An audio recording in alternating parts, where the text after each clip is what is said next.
Hola, ¿cómo están? Bienvenidos, maestros, maestras. Estamos muy contentos de estar aquí. Bienvenidos. Nos alegra muchísimo de saber que hay maestros y maestras de diferentes países. Tenemos a Colombia presente, Bolivia, Argentina, Lucía, bienvenida. Estamos aquí conectados por el Zoom y también por el Facebook de CAPTA Investigación y Didáctica. Bienvenidos maestros también por el chat de WhatsApp. También estamos conectándonos o comunicándonos desde ahí y nos saludan maestras de México, también de Ecuador, de Colombia, de Chile. Bienvenidos. Bienvenidos. Bienvenida Rosa, que también gracias por estar presente. Bueno, entonces, vamos a empezar ya este webinar y nosotros nos estamos conectando desde España. Aquí en España son las 23 horas con 4 minutos. Estamos de noche. Buenas tardes por allá, ¿no? En Perú son las 16 horas, las 4 de la tarde, en Bolivia y en Chile las 5 de la tarde. Pero estamos todos aquí conectándonos mediante el Zoom y mediante el Facebook Live. Gracias a esta tecnología podemos reunirnos diferentes maestros de diferentes lugares del mundo. Muy bien, entonces, sin más, vamos a empezar. Les recuerdo, maestros, maestras, que podemos dejar nuestros comentarios en el chat de Zoom y también en el Facebook, ¿sí? Para poder contabilizar su asistencia, pongan algún comentario, saludos, presentes, sus nombres, si es que no tienen el perfil, por ejemplo, de Facebook con sus nombres, coloquen sus nombres para nosotros saber que ustedes están aquí. Pueden también hacer preguntas durante toda la transmisión y compartan también este web. Muy bien. Entonces, otra vez les damos la bienvenida y agradecemos a Luis por acompañarnos, por aceptar nuestra invitación. Próximamente también estaremos con el profesor Luis en un diplomado muy interesante, ¿no? Sobre el método Singapur. Muchos de ustedes ya lo conocen, al profesor Luis, por su canal de YouTube, el canal de Merlion Max, un canal que también yo conocí hace muchos años y es un gran maestro, un gran profesor, ¿no? De matemática. Y en realidad es un maestro de primaria que actualmente también labora en una escuela. Actualmente está al frente de sexto grado, ¿no, Luis? Está al frente de Exactamente. sexto grado de primaria. Él se está conectando desde Madrid. Luis, aparte de ser maestro de primaria, también es ingeniero de profesión. Ya tiene dos carreras y es un apasionado por las matemáticas Singapur. Desde hace muchos años que él comparte mucho de su trabajo eh, con esta metodología y nosotros podemos visitar también el canal de Merlion Max. ¿Sí? Es muy visitado por muchas maestras de países como Perú, me estaba contando Luis, de Chile, ¿no? Donde la metodología de Singapur ya hace muchos años se va conociendo. Entonces, bienvenido, Luis. ¿Cómo estás? Pues muy bien, muchas gracias. Gracias a todos. Buenas tardes. Eh, Espero que allí tengáis mejor tiempo que aquí. Aquí hace muchísimo calor. Ya me ha dicho Perla que allí ahora estáis en temporada fría, ¿no? Y bueno, pues muy agradecido de la invitación, la verdad, porque para mí es un tema que me gusta mucho, es muy interesante. Estoy haciendo una tesis doctoral también en la universidad relacionada con esto, con esta forma de enseñar matemáticas, que luego cuando te pones a mirar son matemáticas y ya está. O sea, no hacen nada especial. Es cierto que hacen cosas diferentes a lo que yo, por ejemplo, aprendí de pequeño de forma tradicional, repitiendo lo que me decían de forma mecánica, y ellos se centran más en que entiendas lo que estás haciendo. Y por esa razón, pues hacen todo esto que hacen y que todavía hay muchos docentes que consideran que es raro todas estas matemáticas tan extrañas con tanta pieza de colorines y demás. Pero os puedo asegurar que bien hecho funciona, funciona. Y los que lo estéis usando en vuestros colegios, pues veréis que la cosa funciona. Al principio parece que va despacio, pero una vez que han asentado la base, son capaces de los niños de ir más rápido de lo que irías con el método tradicional y además entendiendo lo que hacen. Así que Es... yo creo que es una buena forma de acercarse a esta materia a la que tanta gente tiene miedo. No entiendo por qué. Sí, de eso justamente vamos a hablar, Luis. Eh, También Luis es investigador, ¿no? Del método Mm, Singapur en la Universidad de Alcalá de Henares, de ujú. Madrid. También tienes una experiencia muy peculiar, ¿no? Como presentador y asesor pedagógico en el programa Sí, televisivo Aprendemos en en Clan clan. Sí, del sí, canal RTVE. sí. Así es, ¿no? España, de acá de España, sí, España. Radio Televisión Española. Sí, porque Televisión cuando Española. surgió el tema de la pandemia global, que tuvimos que estar encerrados en casa a tiempo y demás, los colegios también se pararon, hubo que hacer determinadas cosas online y el gobierno de España pues planteó esa iniciativa para tener pues pequeños vídeos con contenidos de matemáticas, de lengua, de música, de todo había, ¿no? Naturales. Y a mí me contactaron para la parte de matemáticas. En esos programas yo participé más en la parte de secundaria que en la de primaria y luego iba presentando un poco, ¿no? Aparte de luego contar pues algún contenido por mi parte. Y las siguientes temporadas, como ya volvimos al colegio y era incompatible con mi horario de trabajo, pues estuve con ellos con los guiones de las distintas materias, ahí ya más centrado en primaria. Pero sí, sí, fue una experiencia muy interesante. Muy bien, Verte en la televisión es una experiencia interesante. Debe ser, debe ser. No hemos tenido por lo menos por aquí esa experiencia. Luis, antes de empezar ya con nuestra Ujú. temática, hay una curiosidad, ¿no? Que yo ya te había preguntado antes, pero quisiera que lo compartas también a las maestras, a las que te conocen a través de tu canal de YouTube. ¿Qué significa? ¿Qué es Merlion? Porque yo Merlion pensé que Match. era un nombre, ¿no? Inclusive yo le Ya, decía al profesor Merlion, sí, yo lo conocía al es profesor verdad. Merlion.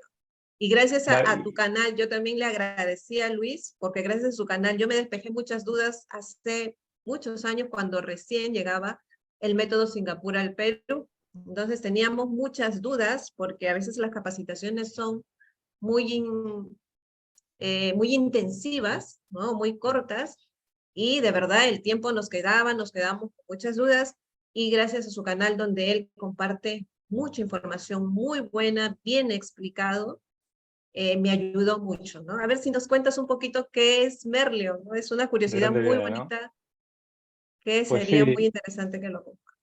o sea, el canal surgió como una idea porque cuando en mi colegio empezó el método Singapur, pues claro, era nuevo para todo el mundo, y incluido para mí. Pero claro, sobre todo las familias de los alumnos eran las que más les chocaba esta forma nueva de aprender las matemáticas. Y entonces, claro, hicimos la típica tarde con familias, talleres para que vinieran, pero no todo el mundo puede venir pues por diversos motivos, ¿no? De trabajo, que no te cuadra el horario, cualquier cosa. Y entonces, para intentar llegar a la mayor gente posible, pues fue cuando dije, bueno, pues voy a hacer el canal. Y así voy contando aquí más o menos lo que hacemos para que la gente sepa cómo trabajamos esto, y si se plantea echar una mano a sus hijos en casa o lo que sea, pues tenga un lugar al que acudir. Y claro, pensando qué nombre le pongo, digo, pues tiene que tener matemáticas, ¿no? Maths. Y luego digo, ¿qué nombre le pongo que tenga que ver con Singapur? Bueno, pues es que el Merlion es el símbolo de Singapur. Tiene cabeza de león y cuerpo de pez. Hay una fuente gigantesca allí en Singapur, y si lo buscáis Merlion Singapur, te saldrá la foto. Te buscáis en Google, está una foto preciosa ahí con una fuente grandísima, hecho un chorro de agua ahí. Entonces dije, pues me pareció un buen nombre, ¿no? Merlion Maths. Merlion por la parte de Singapur y Maths por matemáticas, ¿no? Matemáticas que vienen de allí, realmente. Entonces esa fue. Después de mucho pensar, digo, ¿cómo lo llamo? Y me pareció sencillo de recordar, con una doble M. En caso de hacerte un logo, pues puedes hacértelo con dos M's. Y me pareció fácil de recordar e interesante. Esa es la historia detrás del logo.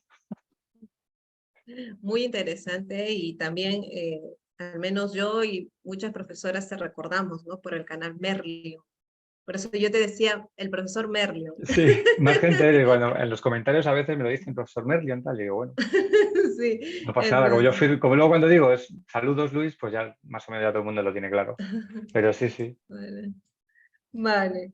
Muy bien, entonces vamos a empezar. Muchas gracias por contarnos esta pequeña y gran anécdota, Luis. Bienvenidas a las maestras que recién se están conectando. Buenas tardes a todos.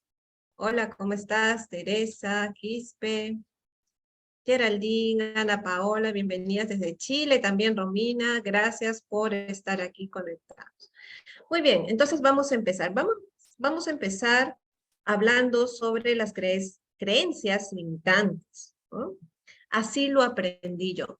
Esta frase que muchas veces como padres, como maestros, lo repetimos, y si no lo decimos, lo pensamos, ¿no? Así lo aprendí yo.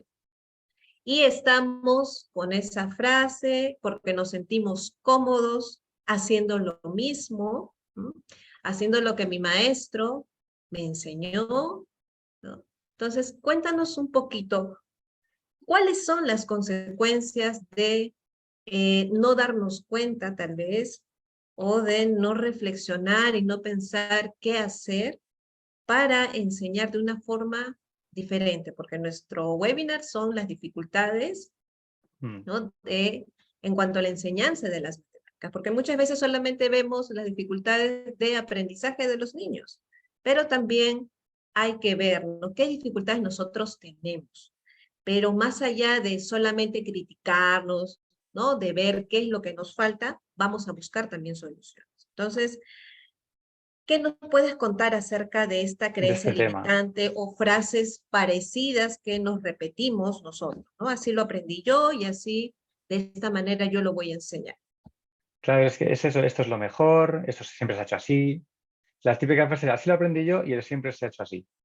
¿Por qué vamos a cambiar, no? Si esto funciona, ¿por qué vamos a cambiar? Bueno, funciona o no, ¿no? De hecho, hay veces que a uno no le funciona, pero entonces la culpa es suya, ¿vale?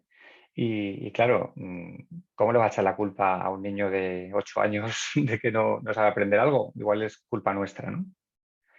Entonces, es un tema que es importante porque el tema de las creencias de los maestros, pues, tiene una influencia muy grande, ¿vale? En los estudiantes.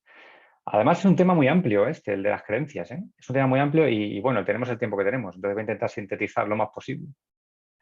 Pero lo primero que yo creo que hay que empezar es definir qué son las creencias, ¿vale? Entonces, voy a preguntar así en general y contestáis en el chat. Os doy 30 segundos para que pongáis. ¿Qué son las matemáticas? O sea, yo pregunto así al aire, ¿qué son las matemáticas? ¿Y vosotros qué contestáis? ¿Qué pensáis que son las matemáticas? Escribir alguna cosa en el chat. Pues yo creo que es tal, pues yo creo que es hacer cuentas, pues yo creo que es, no sé, ¿qué son? No hay respuesta buena ni mala. ¿Qué son las matemáticas? Para cada uno de nosotros los que estamos aquí. Nos dicen Sí, problemas, problema, lo tengo que ir antes yo ciencia también. exacta, son divertidas, números y datos, razonar, números, buscar soluciones, nos dice Eliana. Sara nos dice números, Rosa nos dice Herramienta, herramientas solucionar para problemas, solucionar razonamiento. problemas, Entonces, situaciones que nos llevan a razonar. todo eso que están diciendo, todo el mundo, efectivamente es frustración, ¿vale? Eso es importante, frustración. Porque tenemos que luchar contra ella, además, en clase. Incluso para nosotros mismos a veces, porque te encuentras con un problema que dices, ¿y esto cómo lo resuelvo? Que luego encima tengo que explicárselo a los alumnos, ¿no? Eso me lo he encontrado yo en problemas de determinado nivel con compañeros de trabajo, diciendo, es que no tengo ni idea de cómo hacer este problema. O sí sabes resolverlo, pero no con las metodologías que tendrías que usar para primaria. Igual sabes hacer una ecuación, porque claro, tú al final tienes una formación que los de tu clase de primaria no tienen. Entonces tú sabes hacer eso, pero dices, ¿pero cómo se lo cuento yo a un niño de, yo qué sé, de 10 años? No le puedo contar ecuaciones, ¿no? Entonces, como veis, pues es difícil decir en pocas palabras qué son las matemáticas. Y el hecho de que haya distintas respuestas, pues revela, por lo menos parcialmente, ¿no? Pues que cada uno tenemos una visión de lo que es esta ciencia o una experiencia propia con ellas, ¿no? Como hablaban por ahí de frustración, intuición y perseverancia, ¿no? Una intuición que tienes. Y claro, esta visión que cada uno de nosotros tiene, pues tiene consecuencias sobre la manera en la que nosotros presentamos esta materia a los estudiantes de clase. Y esto no es algo nuestro de ahora mismo, ¿vale? O sea, esto lleva pasando toda la historia. O sea, a lo largo de la historia, los matemáticos pues contemplaban también la asignatura de distintas formas. Entonces, por poner algunos ejemplos, ¿vale? Tenemos a Aristóteles y él decía que era el estudio de la cantidad. Luego estaba Descartes, la ciencia del orden y de la medida. Pues no tiene nada que ver con la anterior definición. Luego Russell, Bertrand Russell, matemático espectacular en la historia, la identifica con la lógica. Ahí ya entra la parte de razonamiento que han comentado también, la lógica. Luego estaba Hilbert, que ya los espacios de Hilbert ya se trabajan ya en entorno ya universitario. Y para él es un juego formal que no tiene significado. O sea, son muchas cosas. Un juego pero formal, con unas reglas formales.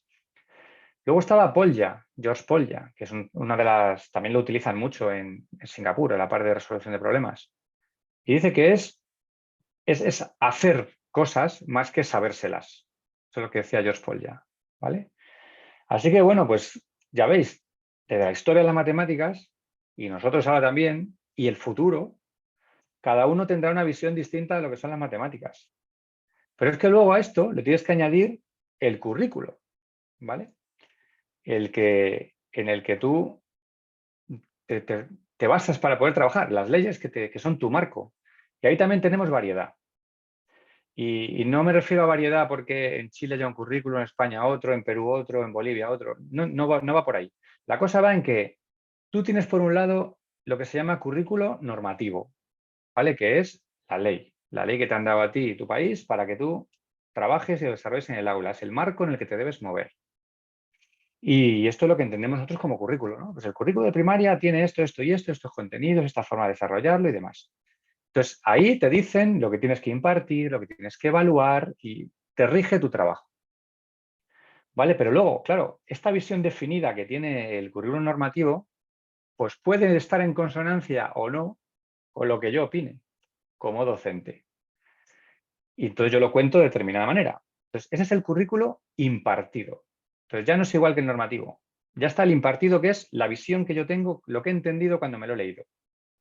Entonces, claro, es el modo en el que los docentes acercamos esta materia a los estudiantes, ¿vale? O sea, las actividades que elegimos, los recursos, cómo organizamos el aula, si en grupos, por separado, mirando todos para adelante, para la pizarra, para atrás, como tú quieras, ¿no?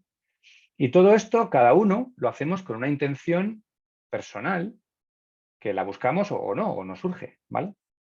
Y con lo cual también es un poco un currículo oculto, porque yo lo cuento de una manera y otro de otra y otro de otra, ¿vale? Y ya son distintos pequeños currículos. Y entonces, entre el currículo normativo y el impartido, pues también tenemos otro que es el que asimilan los alumnos. O sea, es, yo me leo la ley, la interpreto, se la cuento y a ver con qué ellos se quedan, ¿vale? Y entonces, claro, ellos construyen su visión de lo que tú le estás contando a partir de lo que ya conocen, de sus experiencias propias con la materia, de lo que creen que son, ¿no? Es, pues aquí hemos creído lo que son, pero ellos creen otra cosa, cada uno lo suyo, ¿vale? Y entonces, claro, esto hace que se sucedan distintas situaciones. A pesar de tener los conocimientos y estrategias necesarias, pues hay alumnos que no dan con la respuesta que tú esperas. Tú esperas que esto sea así y ellos no dan esa respuesta. Dan otra, una vez correcta, otras incorrecta, pero o lo hacen de otra manera, que no es lo que tú esperas, ¿vale? Entonces, claro, eso es lo que se llama el currículo logrado. Entonces, hemos hablado del normativo, hemos hablado del impartido que va asociado con uno oculto. Y hablamos de un currículo logrado, ¿vale? Todo esto os suena, esto que estoy diciendo, o sea, os ha pasado alguna vez, ¿vale? Porque todas estas visiones y de las enseñanzas estas es lo que se llama creencias. Estos son las creencias. Y el así lo aprendí yo es una de esas creencias, ¿vale? Entonces, yo ahora mismo tengo 48 años. Entonces, nos podemos creer que la forma en la que se hacían las cosas hace 40 años, cuando yo las aprendí, no ha evolucionado nada en 40 años. O sea, lo mejor es eso. O sea, en 40 años lo mejor es lo que yo hice cuando tenía 8. Eso es lo mejor. En 40 años nadie se ha parado a pensar esto, nadie se ha parado a estudiar nada, nadie ha hecho estudios científicos al respecto para mejorar lo que tenemos. En 40 años lo mejor es lo que yo hacía de pequeño. Que a lo mejor ni siquiera es lo mismo que lo que hacías tú o lo que hacía el otro, ¿vale? Y de hecho, si alguien tiene curiosidad y tiempo, pues yo le animo a consultar los 13 libros que componen los elementos de Euclides, ¿vale? O sea, es un compendio de libros del año 177 a.C., o sea, que ya hace 2000 y pico años. Y os va a sorprender porque es que en esos libros las matemáticas se plantean desde el punto de vista de la comprensión de conceptos y que unos se construyen a partir de otros.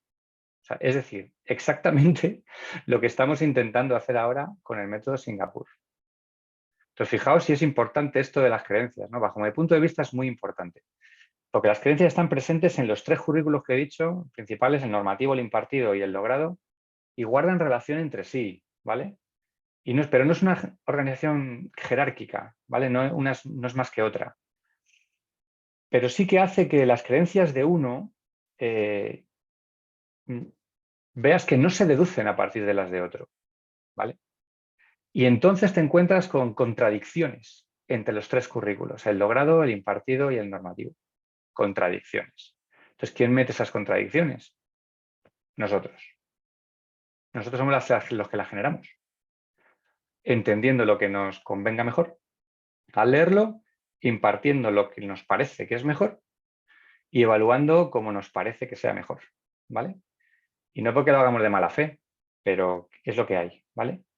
Entonces, hay una creencia también muy extendida que es las matemáticas son solo para personas con una inteligencia determinada.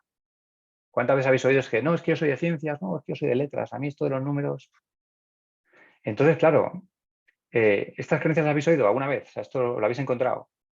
¿Y qué opináis? Pues ir poniendo por ahí en los comentarios lo que opináis de estas creencias, de si pensáis que las matemáticas como tal es una materia que solo está enfocada para determinadas personas con una inteligencia concreta, ¿vale? Prejuicio, exactamente, eso es lo que pone ahí, en uno de los comentarios. Es que es un prejuicio, tal cual. Pero hay gente que se lo cree, ¿eh? Entonces es una creencia. Entonces, resumiendo lo que hemos dicho, hasta aquí, ¿vale? Hemos dicho que las creencias tienen una influencia muy grande en cómo el alumnado aprende y utiliza las matemáticas, ¿vale?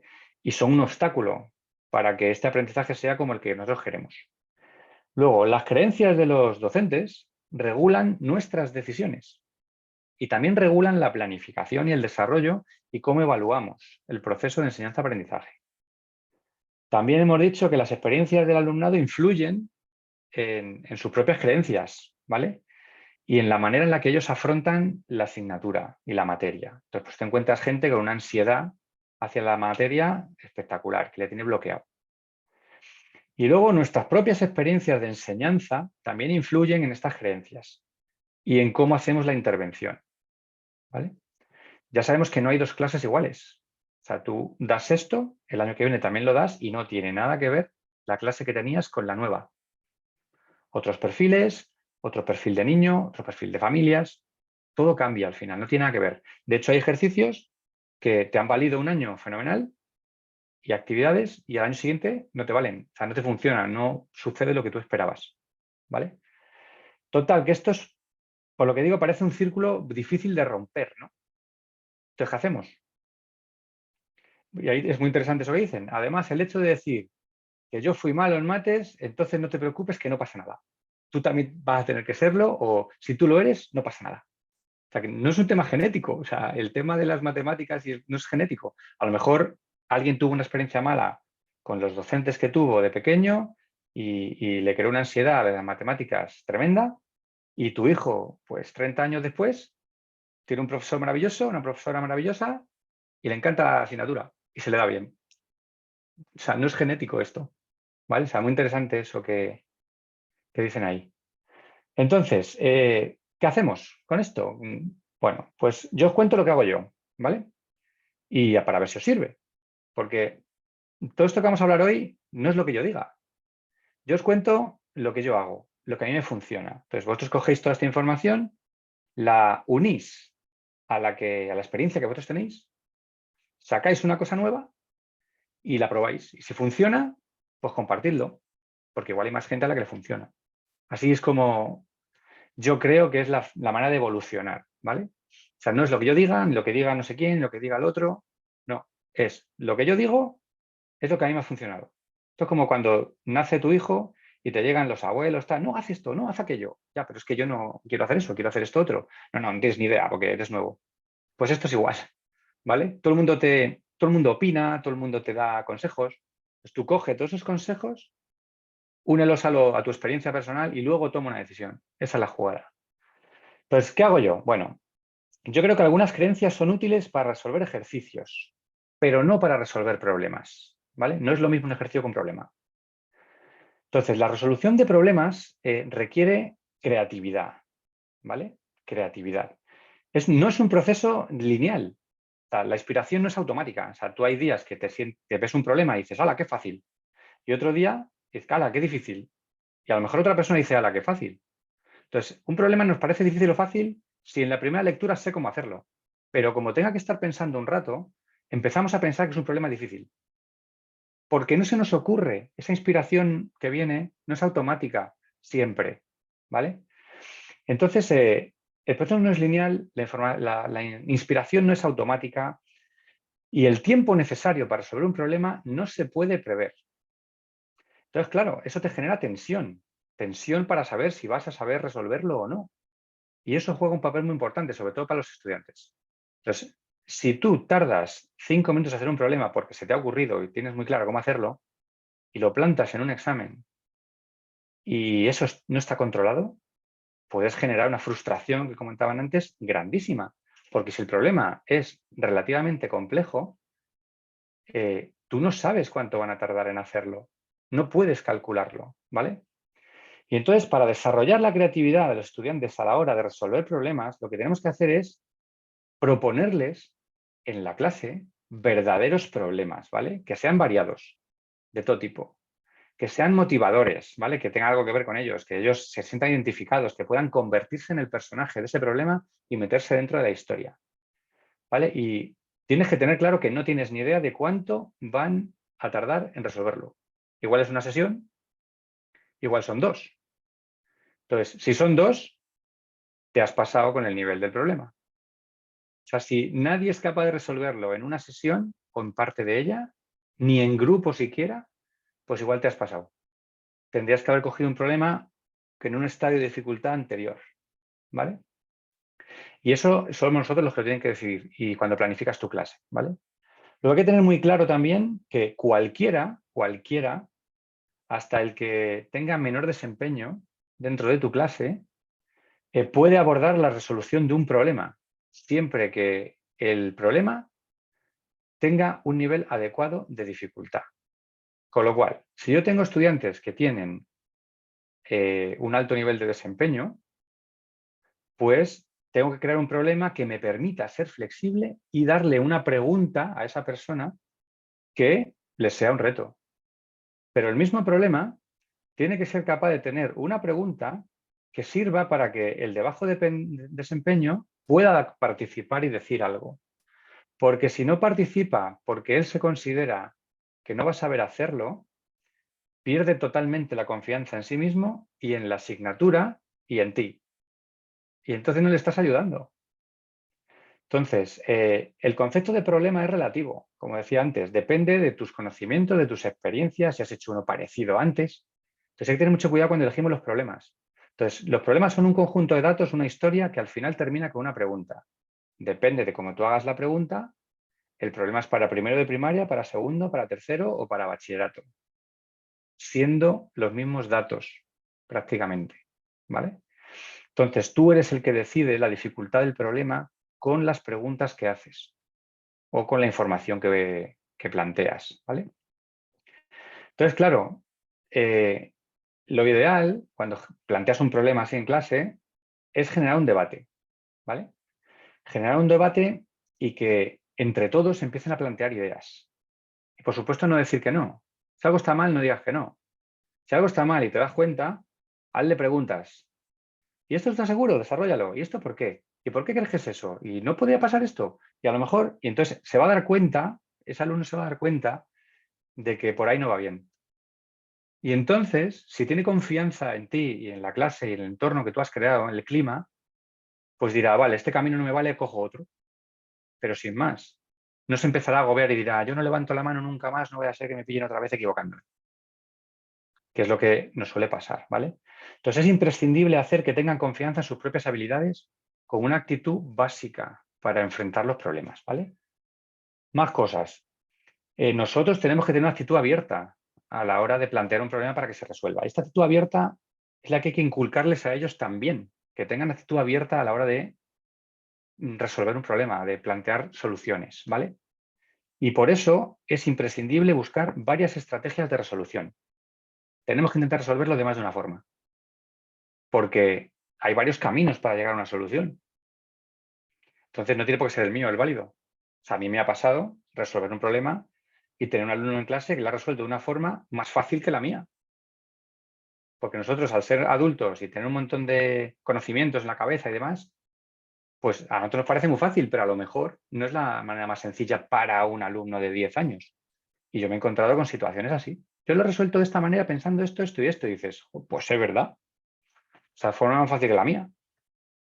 Entonces hay que ponerlo encima de la mesa y reconocerlo. Y que ellos vean que en ocasiones tú te equivocas, tú permites que ellos te corrijan, siempre y cuando sean capaces de hacerlo con educación y argumentar.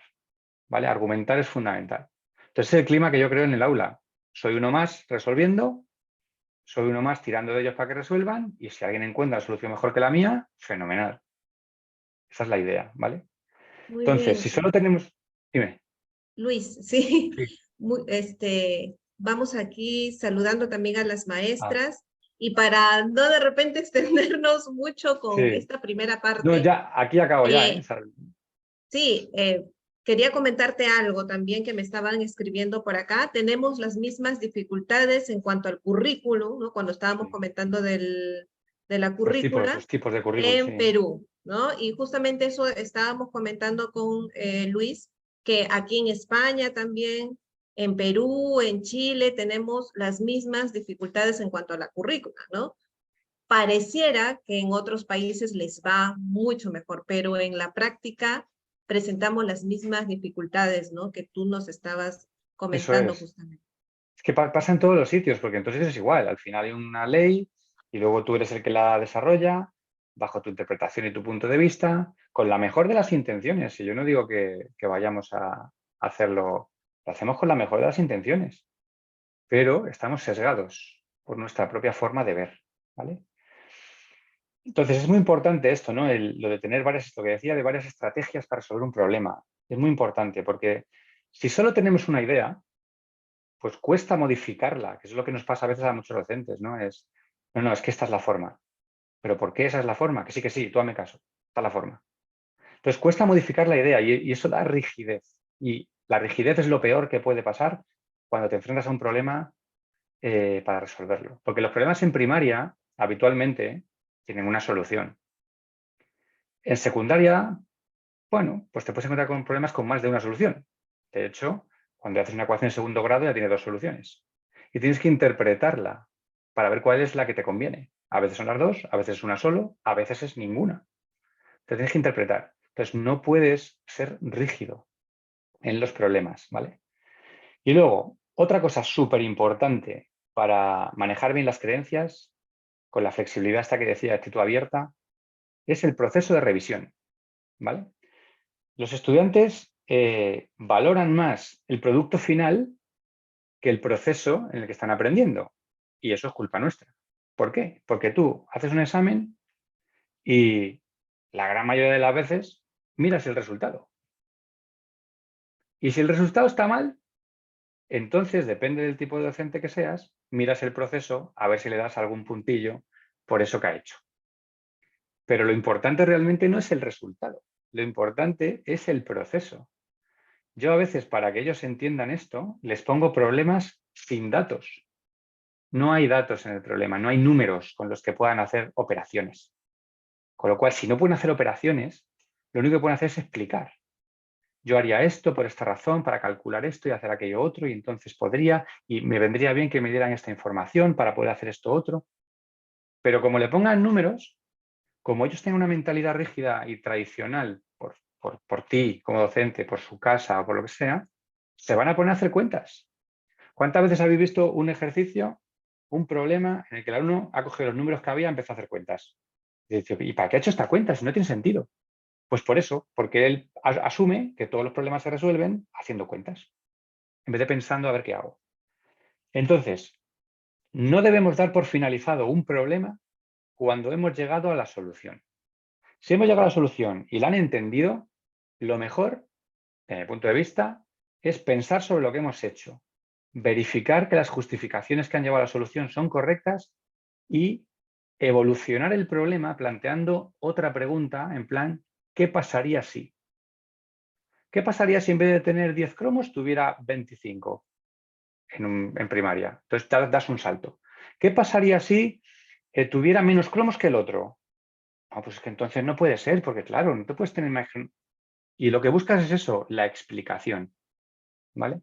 Ahí es cuando ves como dicen, no, porque te sale un número negativo. Dice, ¿me estás hablando de números negativos en tercero de primaria? ¿Esto cómo es posible? ¿Lo ha dicho tu madre, tu padre, tu abuela, tu hermano? ¿Quién te ha dicho eso? Y ahí es donde empiezas tú también a ver de dónde sacan ellos cierta información, ¿vale? Entonces, resumiendo todo lo que hemos hablado con esta pregunta de las creencias, ¿vale? Primero, hemos empezado diciendo que no hay una sola definición de matemáticas, cada uno tenemos una, ¿vale? Esto conduce a que distintos grupos de personas tengan distintas creencias. Y luego, súper importante también, hay que evaluar las creencias presentes en tu clase, tanto las tuyas como las de los estudiantes, ¿vale? Y hay que modificar las que no son positivas. para el proceso que tú necesitas hacer, que es que aprendan, ¿vale? Para modificar las que tienen que ver con la resolución de problemas, pues hay que elegir muy bien los problemas que planteamos. Hay que elegir problemas con los datos que nos venga bien, ¿vale? Para lo que tú quieres hacer. Y luego, en la resolución de problemas, pues hay que tener una actitud abierta, ¿no? Y buscar siempre más de una estrategia, ¿vale? Pues de todo esto, como yo con esto contestaba la pregunta, yo creo, y si no, me lo decís ahora. Pero yo os voy a poner aquí en... Espera, tengo aquí. Me lo he dejado en la repisa. Me lo iba a haber traído para enseñaroslo. Me lo he dejado en la repisa del salón. Pero lo pego aquí, en el chat. Este libro va sobre todo esto que hemos hablado. Sobre las creencias. Bueno, tiene una parte de creencias de docentes, pero más sobre las creencias de los estudiantes a la hora de resolver problemas. De hecho, no es un libro que sea nuevo, o sea, ya tiene unos años. Pero es buenísimo. O sea, es que te da un montón de ideas de cómo atajar las creencias de los estudiantes. Y sí que, bueno, dedica una parte para la de los docentes, ¿no? Porque al final tú eres el que desarrolla el currículo. Pero viene un montonazo de ejemplos, todo tipo de problemas, cómo enfocarlo, cómo romper. Habla un poco también de ansiedad matemática. O sea, es un libro interesante para si alguien quiere, bueno, pues echarle un vistazo a estas cosillas. Gracias, Luis. Matemáticas para aprender a pensar. A pensar. Lo copiamos también, si nos ayudan, por favor, para copiarlo en el chat del Facebook, ¿sí? Muy bien, entonces creo que es un tema muy amplio, ¿no? Esto de Sí, las sí, es dificultades muy amplio. de aprendizaje, y hay también muchos mensajes que nos están llegando, muchos comentarios acerca de la experiencia que tienen los maestros con las matemáticas. Muy bien, también ligado a esto, Luis, están los conceptos matemáticos, ¿no? Muchos de nosotros que hemos enseñado primaria, inclusive los que hemos estudiado, ¿no?, la especialización de matemática, no teníamos claro qué es un concepto matemático, no lo hemos comprendido en la totalidad, y esto parte desde la educación infantil, parvulario inicial, ¿no? Entonces, al no comprender los conceptos, al no comprender en la totalidad cómo aprenden los niños en infantil a través de lo sensorial, ¿no? A través de lo concreto, lo manipulativo. Tenemos mucha dificultad después para poder llegar a ellos, ¿no? Y más aún sabiendo que las matemáticas es un conocimiento muy abstracto. ¿Qué nos puedes comentar acerca de esta construcción de los conceptos? ¿Cómo los maestros nos podemos acercar más a comprender qué es la suma, qué es, como tú me contabas, qué es la media aritmética en Es la realidad, media, claro. qué es el porcentaje? Es que es así, es que la construcción de conceptos es, yo creo que es uno de los errores más comunes, el no hacerse bien. En el caso de la media, o sea, tú le preguntas a la gente qué es la media y lo que dice es, lo sumas todos y lo divides entre los que son. Pero eso no es la media, eso es la forma de calcularla, tal cual. Entonces, así se calcula. ¿Pero qué es la media? La media es qué pasaría si todo el volumen que tenemos lo repartimos entre todos entre todos los que hay. Entonces, para poder repartir eso a partes iguales, tienes que sumarlos y dividirlo. Esa es la historia. Entonces, mira, ahí han puesto la foto del Merlion en el chat.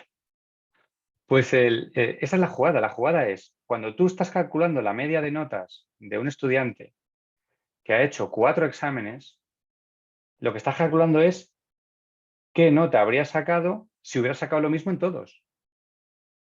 Esa es la media. ¿Qué habría pasado si en todos sacara lo mismo? Y se calcula por esa manera. Sumo todo y lo divido entre los que tengo, ¿vale? Entonces, claro, este también es un tema interesante que también da para mucho, pero bueno, voy a intentar sintetizar incluso un poco más que antes, que me he enrollado. Entonces, como docentes, ¿vale? Es muy importante entender cómo se forman los conceptos matemáticos en el cerebro de los estudiantes. Y claro, también esto nos da herramientas para poder abordar cómo promover un aprendizaje que, bueno, pues que sea sólido de los conceptos, ¿vale? Entonces, para mí, uno de los errores, igual que antes, es el de la experiencia personal y el sesgo cognitivo, que es como se llama esto. La experiencia personal Y como veis, al final no es que sea el mayor de los problemas, la experiencia es lo mejor que hay, porque tú puedes luego discriminar. Pero cuando no quieres oír la experiencia de nadie, nada más que la tuya, es cuando viene el problema. O sea, la experiencia es buena en general, pero si solo piensas que la tuya es la válida, pues entonces es un problema, ¿vale? Entonces, nosotros tomamos decisiones todos los días, unas de mayor impacto, otras de menos, y todas afectan al aprendizaje de los estudiantes de nuestra clase, ¿vale? O sea, tú eliges el material, tú eliges las actividades que vas a hacer hoy, tú planificas el curso, tal día voy a dar tal cosa. Lo haces conforme a una serie de justificaciones que tienes para ti, ¿no? Porque tienes no sé cuántos temas, tal día va a ser un puente, tienes vacaciones, entonces tienes que distribuirte un poco el tiempo, eso lo haces tú. Y estas decisiones tú las basas en tu propia intuición. Yo creo que más o menos los alumnos van a tardar 2 horas en aprender este tema, lo que tú crees. Luego puede ser que tarden menos o puede ser que tarden más, pero tú planificas de esa manera, ¿vale? Y todo esto se basa en tu experiencia, por supuesto. Entonces, en este viaje que nosotros hemos vivido, ¿no? Primero como estudiantes, de pequeños, tal, luego como docentes. Entonces, claro, al final tú le das validez a todas esas cosas que tú has vivido y luego pones en duda otras, pues porque a ti no te gustaron o porque las viviste de otra manera, ¿vale? Entonces, claro, la fiabilidad que tiene eso de nuestra propia intuición, pues luego se ve comprometida, ¿no? ¿Por qué? Por lo que se llama sesgo cognitivo, ¿vale? Y esto distorsiona nuestra interpretación de la realidad, porque la basamos solo en nuestra experiencia personal, ¿vale? Esto es importante, ¿no? Porque si la experiencia personal es la mejor manera de saber qué es lo mejor para nuestros estudiantes, ¿por qué no estamos todos los docentes de acuerdo teniendo el mismo nivel de experiencias, ¿no? Más o menos. Gente de la misma edad, que estudia más o menos lo mismo y tal. ¿Por qué no estamos todos de acuerdo en cuál es el mejor método para que los estudiantes aprendan? Porque si todos tenemos la misma experiencia, todo fenomenal, todos sabemos lo mismo, no, yo creo que esta forma, no, yo creo que aquella, no. Pues ahí ya tenéis la respuesta. O sea, la interpretación personal no sirve, ¿vale? Entonces, posiblemente esto pase porque cada uno de nosotros al final ha tenido experiencias diferentes. No hemos estudiado todos en el mismo sitio, no hemos tenido todos profesores exactamente iguales. Entonces, cada uno tiene unos recuerdos distintos, ¿vale? Y ese es el problema. Estos son los sesgos cognitivos. Y entonces, claro, tenemos que cuestionar nuestras intuiciones, ¿vale? Eso es súper importante. Y basar las decisiones finales en la evidencia científica. ¿Y por qué en la evidencia científica? Pues porque hace un análisis objetivo de lo que hacemos. O sea, sistemático, ¿vale? Con un montón de pruebas. Y a partir de ahí te da un resultado, ¿vale? Entonces, hay estudios, ¿no?, que te demuestran que nuestros razonamientos y recuerdos están supeditados a los mecanismos cerebrales que son para nosotros es inconsciente, lo hacemos sin darnos cuenta, ¿vale? Y nos condiciona. Y esto lo utiliza los expertos en marketing, ¿vale? Por ejemplo, tú ves que algo vale 4,99 y te parece más barato que algo que vale 5. Luego lo piensas y dices, no, a mí no me vas a engañar. Vale, es lo mismo, sí, pero de entrada tú ves el 4,99 y te parece más barato. Y eso la gente experta en marketing lo sabe y por eso los precios que ponen son esos, 4,99 en vez de ponerte 5, ¿vale? O cuando damos por sentado que algo que me ha pasado a mí y a mi amigo es lo que le pasa a todo el mundo. Si le ha pasado a mí y a mi amigo, esto le pasa a todo el mundo. Y eso no es cierto. O sea, tenemos una capacidad de generalizar con 2 opiniones monumental. Esto es el ser humano, es el cerebro el que funciona así, ¿vale? Entonces, por eso habréis oído muchas veces, oye, si esto lo hacemos como siempre, es mejor. O esa metodología nueva no sirve porque un amigo la usa en su cole y no le ha funcionado en absoluto. O sea que olvídate, no la hagas. Eso lo hemos visto muchas veces, ¿vale? Entonces, las personas al final llegan a las conclusiones que quieren llegar y prefieren creer aquello que les viene mejor, porque esperan que eso sea cierto, ¿vale? Y esto tiene un nombre también, así muy profesional, que es la disonancia cognitiva. Entonces tenemos el sesgo cognitivo y la disonancia cognitiva. ¿Y qué hacemos para evitar todo esto? Pues utilizar el método científico, ¿vale? Que recopila datos de forma sistemática y los analiza y saca una conclusión, ¿vale? Y claro, por supuesto que no es un método perfecto, porque no lo es. Pero bueno, es el que tenemos, no tenemos otro. Hasta que saquen otro mejor, el método científico pues es el válido. Esto lo dijo Carl Sagan, un científico buenísimo que estudia todo el tema que ve con el espacio y demás. Dijo, mientras no tengamos otro, este es el mejor, ¿vale? Entonces, siempre será mejor establecer relaciones de causa-efecto. El método científico siempre será mejor que nuestra experiencia personal. Y en el caso que nos ocupa hoy, la enseñanza de las mates, pues es necesario aprender pensando, ¿vale? Para mejorar la asimilación del concepto que estés trabajando, ¿vale? Entonces, ver o escuchar algo, aunque lo hagas muchas veces, no implica que lo vayas a recordar, ¿vale? Y hay una prueba muy sencilla que demuestra esto, y es, si yo te digo que dibujes un billete de 10, ¿lo dibujarías con todos los detalles que tiene ese billete? ¿Serías capaz de recordar absolutamente todos los detalles que tiene ese billete? Y mira que habrás visto ese billete un montón de veces. Lo habrás utilizado, lo habrás pasado de mano en mano, tal, lo habrás mirado, te habrás fijado en algún detalle, tal, pero es imposible que recuerdes todos los detalles de ese billete para dibujarlo. Y mira que lo has visto veces, con lo cual ver algo muchas veces no implica que lo vayas a recordar. Y lo mismo te pasa con un número de teléfono. Ahí te dan un número de teléfono y te lo aprendes, lo memorizas. Pero si ese número de teléfono no lo usas para nada, porque no te hace falta llamar a esa persona, ¿lo olvidas? No, ¿te acuerdas? Y la forma de recordarlo es cuando buscas un patrón en los números que forman ese número de teléfono. Dices, si sumo los dos primeros, me da el tercero y entonces tal. O sea, si tú imaginas un patrón, es más fácil que lo recuerdes durante más tiempo. ¿Por qué? Porque ya has trabajado ese número pensando sobre él. O sea, estás pensando sobre el objeto de aprendizaje, ¿vale? En este caso, el número de teléfono. Entonces, buscar patrones para memorizar cosas es lo que hacemos. O sea, todas las reglas memotécnicas que tenemos, no, tal, esto es así porque tal, estás pensando sobre eso que quieres aprender y memorizar. Pero ya estás pensando sobre ello, ¿vale? Y de esto es aprendizaje activo. Esto es lo que llamamos aprendizaje activo. Que el estudiante busque activamente el significado que tiene ese concepto que está aprendiendo, ¿vale?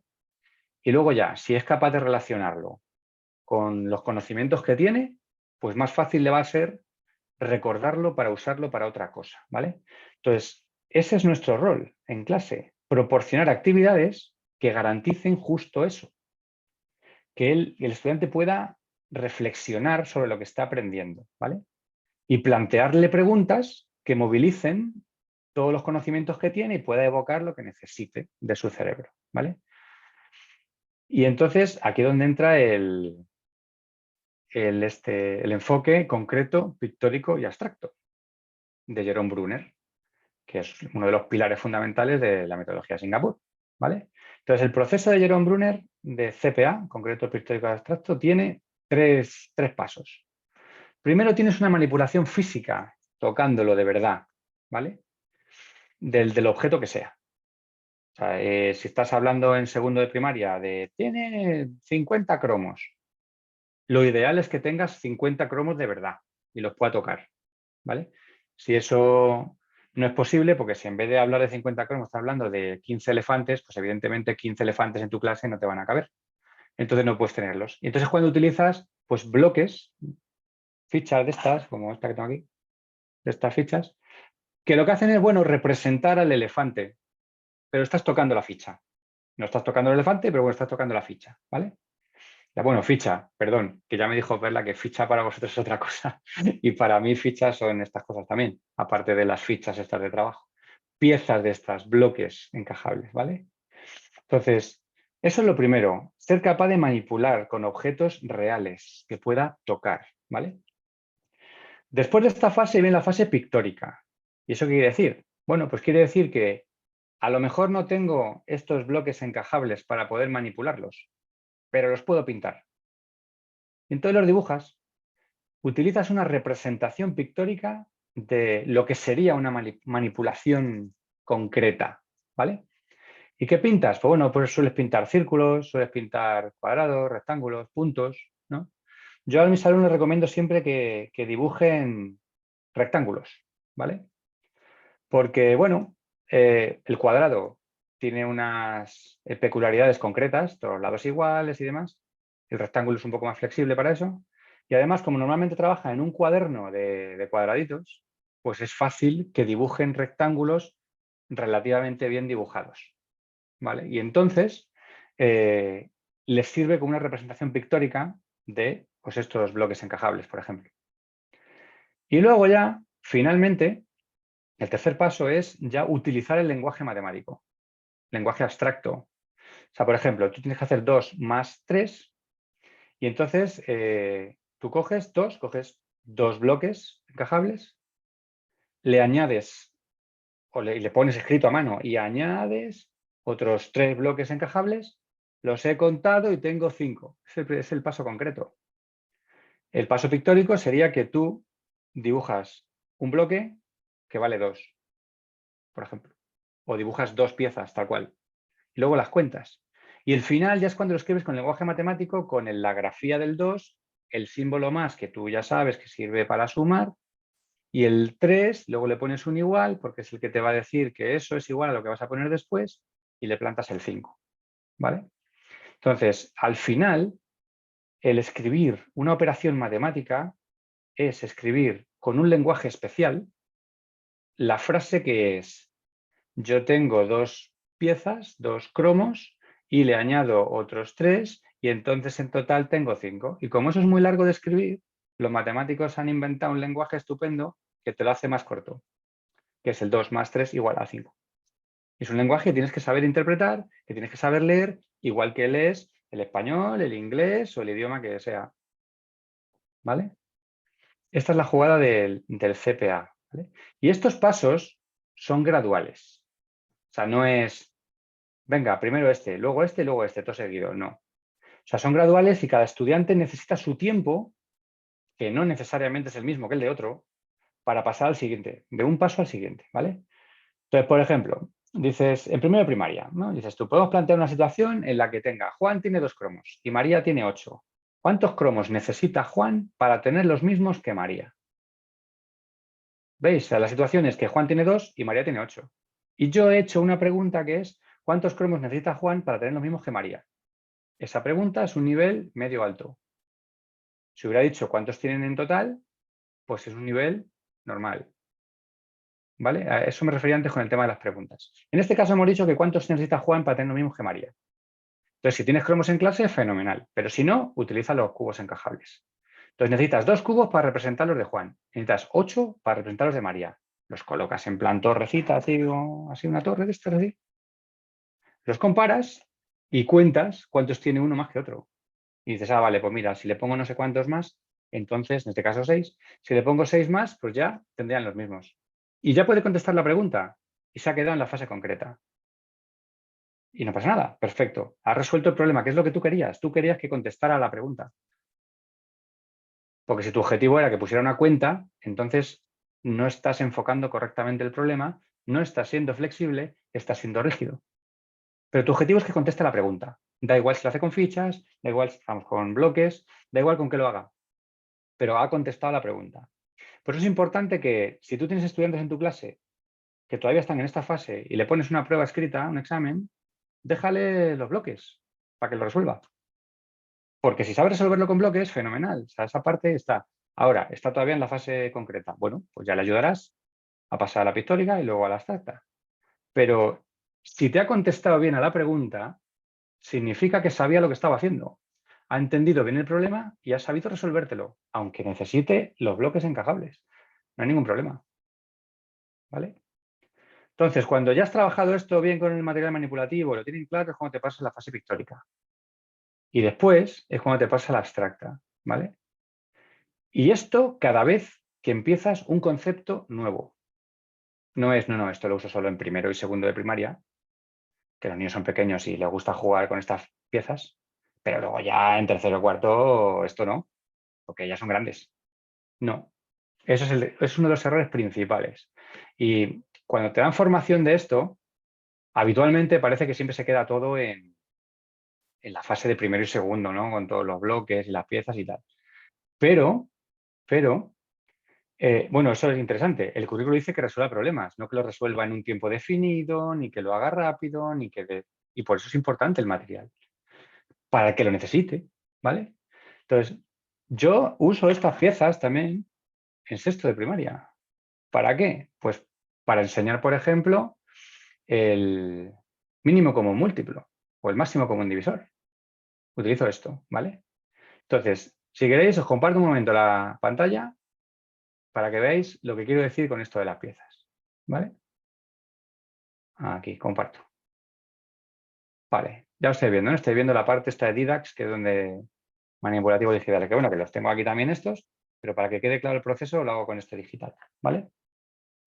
Entonces, vamos a intentar encontrar el máximo común divisor de 48 y 60, ¿no? Entonces tú tienes 48. A ver que venga aquí, 48. Ahora.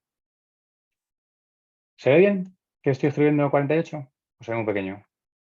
Sí, sí, está bien. Se ve. 48. Entonces dices, vale, para yo calcular el máximo común divisor, lo que hago es descomponer esto en factores primos. Dices, guay. Pues entonces tengo que esto es 2 por 24, entonces esto es 2 por 2 por 12, aquí el 2 y aquí el 12. Esto es igual a 2, no está saliendo esto bien. A ver. No me deja borrarlo.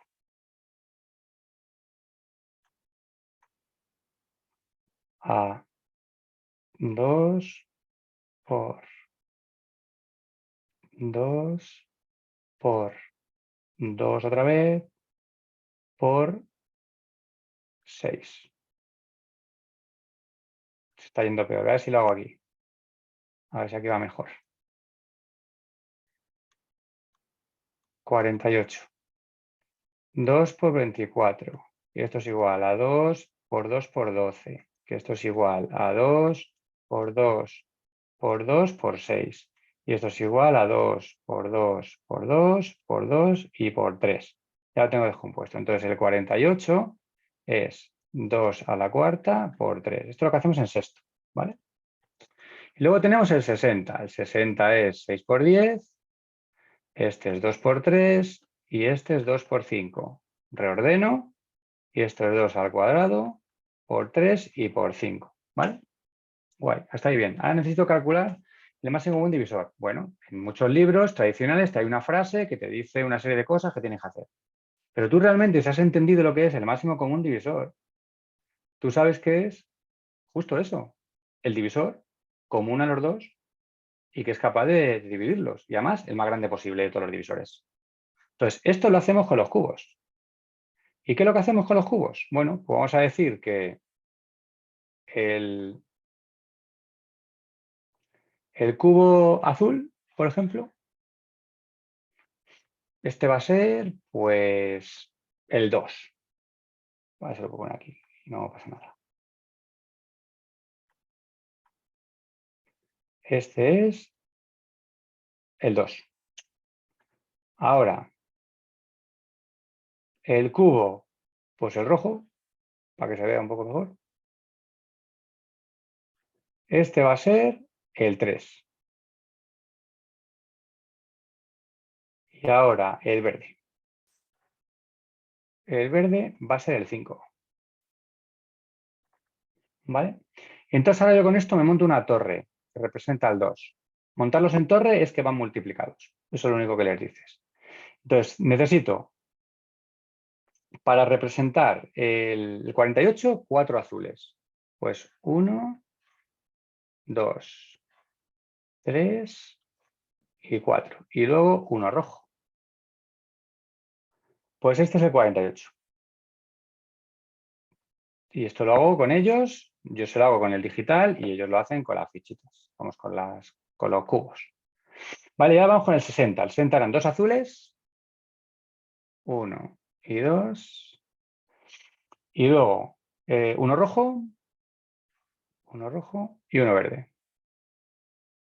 Y este es el 60. Y entonces, claro, ahora yo me fijo en las dos torres y digo, qué fichas son las que están a la vez en los dos?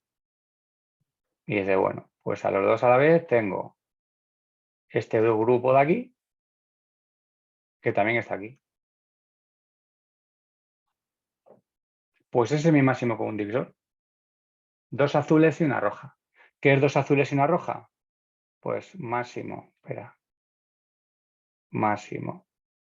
común divisor igual. Dos azules, 2 por 2 y una roja. Total, que el máximo común divisor es 4 por 3, el 12.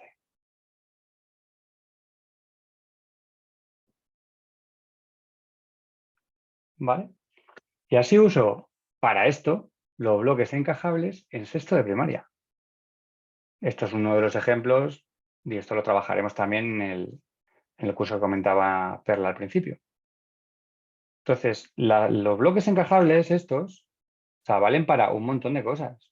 No solo para los de primero que sumen y resten y los de segundo. O sea, valen para conceptos bastante más avanzados, como puede ser este, de descomponer un número de factores primos y representarlo visualmente, ¿vale? Y esto lo puedes usar incluso en secundaria o bachillerato para representar el concepto que tú quieras montar, ¿vale?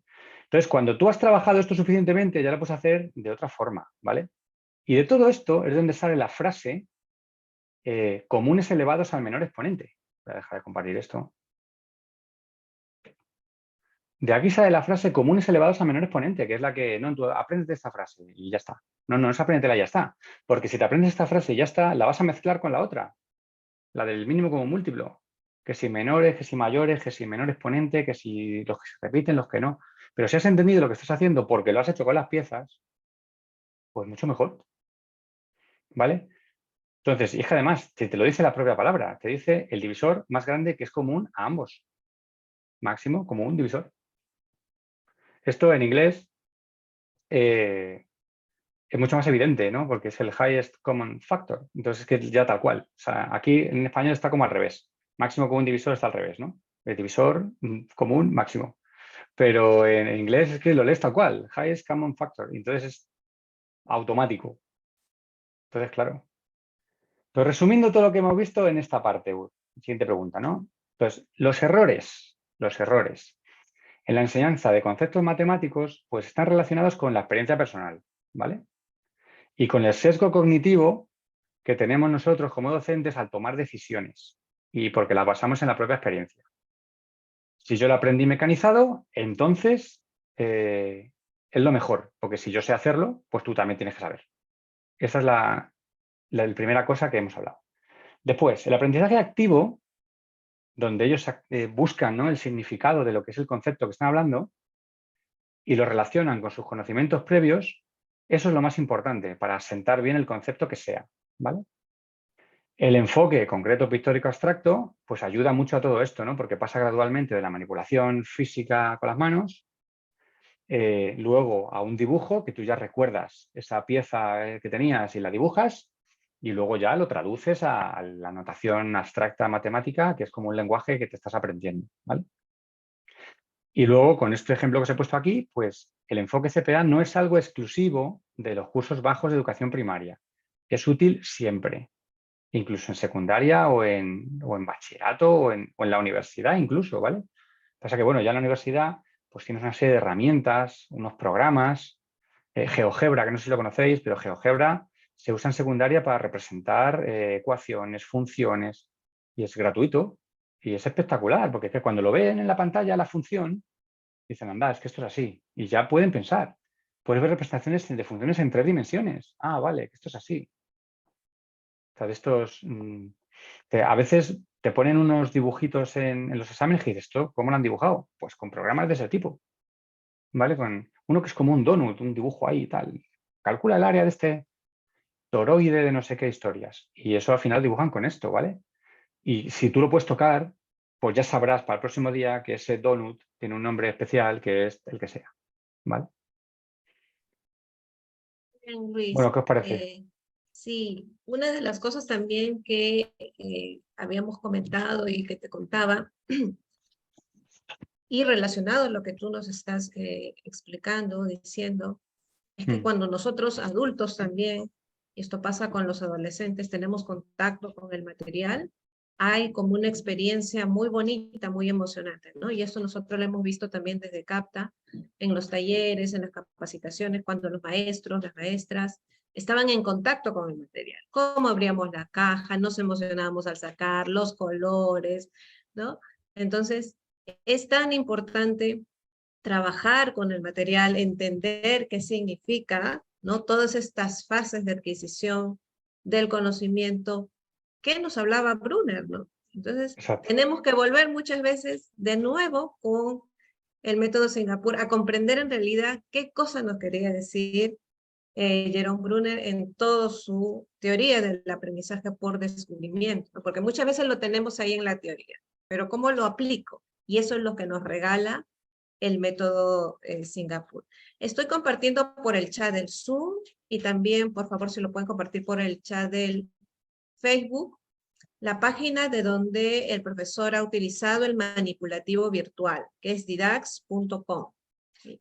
Entonces, ahí vamos a encontrar varios manipulativos para poder trabajar, así como hemos visto que el profesor ha manipulado los cubitos encajables o los linking cubes. Entonces, vamos a poder encontrar ahí también más materiales. Y el profesor también nos va a compartir más recursos, ¿no? Porque es un experto en recursos digitales, pensamiento computacional. Entonces, durante el diplomado también él nos va a compartir más recursos y la importancia, y sobre todo, Luis, en qué momento tenemos que Usarlos, utilizar, eso es. ¿no? Eso Sí, es, en porque si qué estás en un momento. curso, y estás en primero y segundo, es mejor usar directamente. Ellos siempre tienen que usar este, siempre. Pero si te ven a ti usarlo, mejor, para que aprendan a usarlo correctamente. De hecho, en primero y segundo, al final, siempre tienes que dejarles 5 minutillos para que ellos jueguen, o sea, jueguen, tal cual, montando sus pistolas, sus cosas, lo que quieran montar. Y luego ya es cuando les dices, venga, ahora jugamos a mi juego. Y empieza la sesión, ¿vale? Luego ya cuando ya son más mayores, pues puedes proyectarlo, sobre todo porque para que lo vea toda la clase bien, y ellos utilizan este también. O sea, es importante que ellos toquen las piezas, ¿vale? Tú para proyectar, para enseñarles 2 o 3 cosas, sí puedes utilizar este, no como he hecho yo ahora. Pero con los estudiantes es mejor que siempre utilicen este, porque la manipulación es verdaderamente necesaria para estas cosas, ¿vale? Sí, y justamente hablando de los materiales, tenemos en Internet, en la web, muchos juegos, muchos materiales, muchos recursos que a bien, pues muchos de los docentes compartimos, ¿no? Mm. Y a veces encontramos tanta información, asistimos a muchos talleres, capacitaciones, y se nos dan muchas estrategias lúdicas, y estamos con un montón de herramientas. ¿Y qué hacemos con todos esos juegos? ¿Todos valen? ¿Todos sirven? ¿En qué momento? Y justamente en el diplomado también vamos a tratar con el profesor sobre la gestión, ¿no? Del aula, Mm. ¿sí? Entonces, ¿cómo podemos hacer? ¿Qué criterios tienen que tener estos juegos? De repente, si llenamos nuestra aula de puros juegos, pegamos por aquí, Cosas, ¿nos puede sí. funcionar o no? ¿Qué tenemos que tener en cuenta, sobre todo para las matemáticas? Pues es verdad que todo esto de los juegos, tanto juegos digitales como juegos de mesa, pues gana popularidad como herramienta, ¿no? Para fomentar este aprendizaje interactivo, motivador y demás, ¿no? Pero claro, la pregunta es esta, ¿no? Justo lo que está diciendo Perla. ¿Todos son igual de efectivos para esto? ¿Vale? Pues bajo mi punto de vista es muy importante seleccionar adecuadamente estos juegos y recursos didácticos de matemáticas. Muy importante, ¿vale? Y lo primero que tienes que considerar antes de ver si un juego lo quieres utilizar o no es ¿para qué? O sea, tienes que alinearlo con los objetivos de aprendizaje, ¿vale? Que eso es lo que tú estás haciendo, tu trabajo es ese. Si no, sería un campamento de juegos.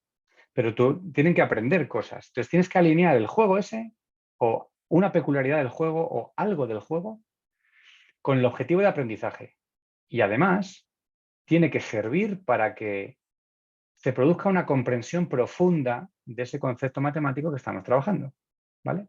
Entonces, un mismo juego te puede valer para trabajar distintos tipos de conceptos, pero tienes tú que pautar muy bien cómo se va a utilizar ese juego, ¿vale? Entonces, bueno, pues claro, tienes una amplia gama de juegos y recursos didácticos y todo para enseñar matemáticas. Y tienes desde juegos de mesa, ¿no? Como decía, aplicaciones digitales y tal. Muchas de ellas, estas aplicaciones e incluso juegos, están diseñados por docentes, ¿vale? Y cada uno de estos recursos pues, ofrece oportunidades que pueden ser únicas, ¿no? Para el aprendizaje. Pero es que antes de usarlo, es de vital importancia que evalúes su efectividad para alcanzar el objetivo que tú estás persiguiendo, ¿vale? Porque claro, o sea, es muy tentador coger, poner en Google aplicación desarrollada con Geniali para que me haga no sé qué, ¿vale? Para tratar un concepto concreto o varios o los que sea. Y te salen cientos, cientos de miles de Genialis en inglés, en español, en lo que tú quieras, ¿vale? Y la gran mayoría de esos están hechos por docentes que lo comparten con la comunidad, ¿no? Pues, oye, aquí tengo yo esto por si os sirve.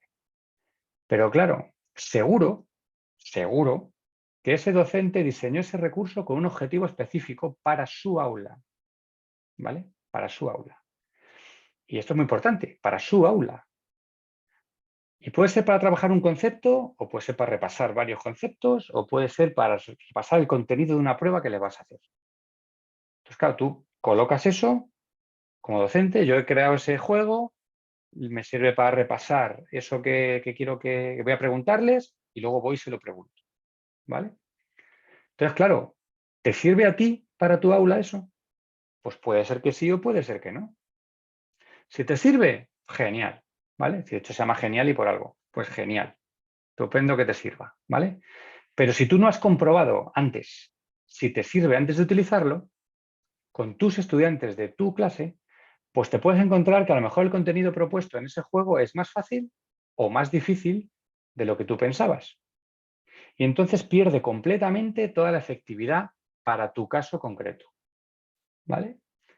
Y claro, por eso es fundamental, antes de utilizar un juego en clase, considerar si ese recurso está alineado con los objetivos que tú tienes pensados, con ese objetivo que tú quieres abordar específicamente, con qué concepto matemático quieres utilizar ese día y ver si va a desarrollar las habilidades de los estudiantes o no, ¿vale?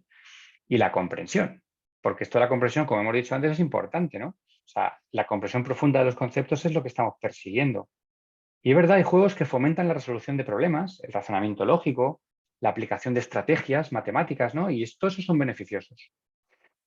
Pero claro, es importante que no solo se diviertan, sino que reflexionen también sobre lo que han aprendido, sobre esas conexiones que tienen que hacer y la aplicación práctica de lo que están utilizando. Está guay que ellos cojan un juego, se lo pasen fenomenal, luego van al recreo, siguen jugando, fenomenal todo. Y luego les preguntas, oye, ¿esto cómo se hace? No tengo ni idea. Pues entonces no ha servido para nada, ¿vale?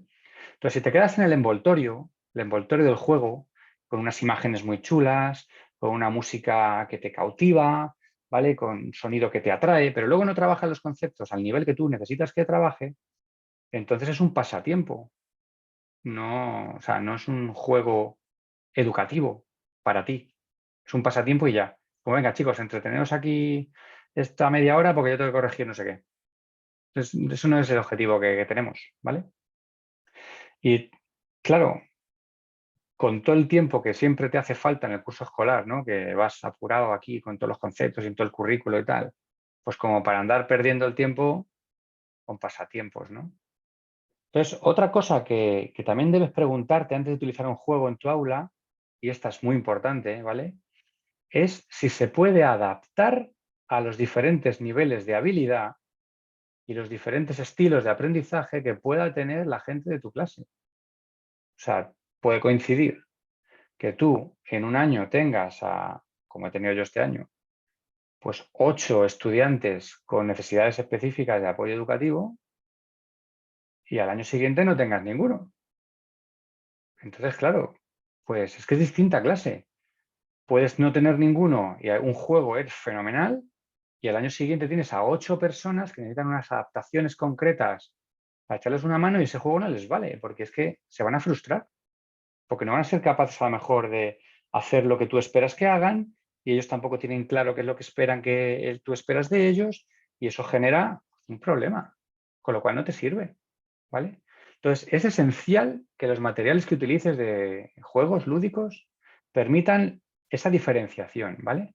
Pues para poder atender las necesidades individuales de cada uno y ofrecerles el desafío adecuado a su nivel, ¿vale? Eso es súper importante. Y por eso insisto tanto en que una actividad que te funciona un año puede que no te funcione al año siguiente. O tú das clase en la clase A y en la B y te funciona en la A pero no te funciona en la B. O sea, tú eres el que conoce a tu clase y sabes si te va a funcionar o no. Y si no puedes utilizarlo, pues te aguantas, no puedes utilizar. Tendrás que buscar otra cosa, ¿vale? Es que no hay dos clases iguales. Y entonces el recurso, si no se adapta al nivel del estudiante, puede crear frustración, como decíamos antes, en los que tienen un desempeño pues, más bajo y aburrimiento total en el que lo tiene más alto, ¿vale? Y luego, claro, también es necesario que ese juego didáctico, pues de alguna forma ofrezca oportunidades, ¿vale? De retroalimentación inmediata. O sea, que tú sepas si en ese juego, esos pasos que estás dando, utilizando tus conocimientos, vas bien o no. Y si vas mal, que te diga el juego por qué. De una manera lúdica y tal y cual. Prueba esto otro, haz no sé cuánto. Que te retroalimente, ¿vale? Y que te permita entender por qué te has equivocado y ese camino no era el correcto. Y puedas tú corregirlo y entonces mejorar tu desempeño con el juego, ¿vale? Y entonces, con todo esto que he dicho, pues yo creo que tenemos dos opciones. Una, buscar y analizar juegos para ver si nos sirven para nuestro aula, o lo que habitualmente yo hago, que es diseñar mi propio juego a medida que me sirva para trabajar un concepto concreto, de una manera determinada, con la clase que tengo en este momento. Luego lo podré utilizar al año siguiente a ver si cuela, pero si veo que no va a colar, no lo utilizo, lo modifico o lo descarto, ¿vale? Entonces, estas dos opciones no son excluyentes, o sea, tú puedes hacer las dos cosas, ¿vale? De hecho, lo mejor es utilizar las dos. Buscar y analizar juegos para tener una batería de cosas que puedas utilizar y diseñarte tú tus propias cosas para poder utilizarlas a medida con tu clase, ¿vale? Y a ver, que yo lo sé, ¿vale? Yo sé que habitualmente nos falta tiempo. Y diseñar una actividad que cumpla todas las cosas que tú necesitas y además que sea un juego y que pues no es evidente, ¿vale? Y lleva bastante tiempo, porque tampoco somos diseñadores de juegos, ¿vale? O sea, cuando compras un juego hay equipos de gente diseñándolo. Pero la verdad es que es la mejor forma de asegurarte de que ese resultado va a ser el que tú esperas que sea, diseñándotelo tú desde cero. Y además, como lo has diseñado tú, también tiene más fácil la modificación en caso de que sea necesario, ¿vale? Entonces, resumiendo esta parte de juegos, pues la selección de juegos y recursos didácticos necesita un análisis en profundidad de cada recurso. No vale lo primero que veas por ahí o te pase un amigo, ¿vale? No todos los juegos son igual de efectivos en todos los contextos, ¿vale? Y tienes que evaluar siempre si te sirve y está alineado con los objetivos de aprendizaje que tú estás persiguiendo, ¿vale? Es la única forma de saber si ese juego es educativo o solo es un pasatiempo. Luego, yo veo estas actividades como un complemento, ¿vale? Sirven para repasar, pueden mejorar y diversificar, ¿no? las experiencias de aprendizaje. Yo no lo veo para aprender un concepto nuevo.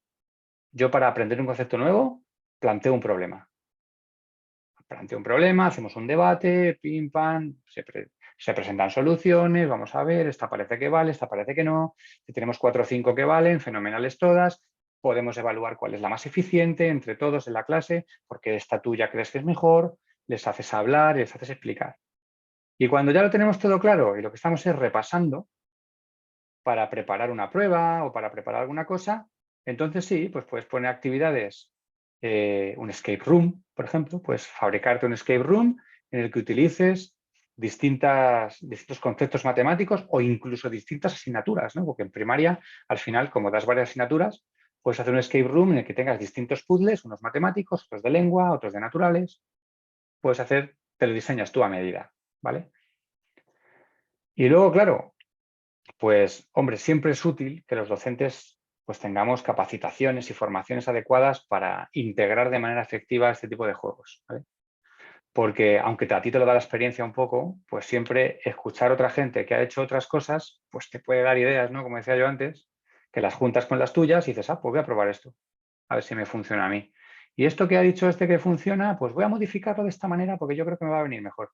Y lo modificas y creas una cosa nueva que luego, si quieres, pues compartes para que otro también tenga tu ejemplo aparte del primero que había escuchado. ¿Vale? Entonces, así es como seleccionas y diseñas actividades, ¿vale? Que sirvan para fomentar, pues, esa motivación, ¿no? de los estudiantes. Y esto es lo que iba a decir de esta parte de juegos. O sea, yo soy partidario de usarlos, pero para determinados casos concretos, no en general. Diferenciando, claro, los juegos en general del material concreto. Y justamente el método Singapur, Luis, ¿qué nos proporciona o en qué nos puede ayudar, ¿no? Como maestros para tal vez renovar un poco, innovar o cambiar nuestra forma de enseñanza, ¿no? Ya tú nos habías dicho desde el inicio que no es algo nuevo, ¿no? Y todos sabemos No, que no es algo nuevo el método Singapur. Pero ¿qué es lo que tiene de particular esta metodología, esta propuesta curricular y cómo nos puede ayudar a bueno, nosotros pues en el aula? sí, ellos en Singapur, bueno, pues cuando se independizaron, ¿no? Por ahí por los años 60, se independizaron ya como país, entonces, claro, era un país que venía de una guerra. Claro, ellos al final vieron que su principal fortaleza era su gente, la gente, el capital humano que tenían. Y entonces dijeron, la única forma de crecer como nación, ahora que acabamos de salir de una guerra, es utilizar nuestros propios recursos, que es nuestra gente. Y para eso necesitamos gente formada. Y entonces por eso potenciaron tanto la educación y más cosas, ¿no? Pero la educación. ¿Y cómo lo hicieron? Dijeron, bueno, pues para hacerlo esto bien hecho, pues al principio tienen un sistema educativo, pues como el que podamos tener nosotros, con sus cosas buenas, con sus cosas menos buenas y demás, ¿no? Entonces dijeron, hay que hacer una renovación si queremos plantar cara al mundo, ¿vale? ¿Y qué hicieron? Bueno, pues cogieron gente de Singapur, los mandaron por ahí a distintos países a aprender qué es lo que hacían en otros sitios. Y entonces analizaron todo eso y se quedaron con lo mejor de cada sitio y, y estudiaron a las teorías pedagógicas con el método científico, cosas que se hacían, ¿vale? Y con todo eso construyeron su currículo, ¿vale? Entonces ellos se basan principalmente en 5 teorías pedagógicas, ¿vale? 5. Una es la de Brunner, que es la que hemos visto antes, que es una teoría de los años 60, o sea, que no es de ahora, hace 80 años de esto. O sea, de los años 60 es la teoría. Entonces, claro, cuando hablas con la gente del método Singapur, que parece que es relativamente nuevo, y está utilizando teorías de los años 60, de los años 70, pues dices, es que se la han leído. O sea, se han leído esas teorías, las han analizado y han construido algo a partir de ellas. Cosa que los demás, pues, por la razón que sea, no hemos hecho eso. Entonces, una es la de Brunner, ¿no? La del concreto epicéntrico que la hemos visto y no la voy a repetir.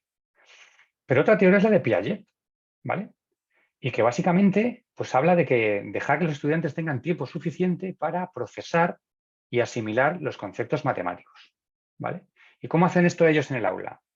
Bueno, todas las sesiones del método Singapur, todas ellas, empiezan con una anchor task, que se llama, es una tarea ancla, y que es la que da pie al debate en grupo este que comentaba al principio.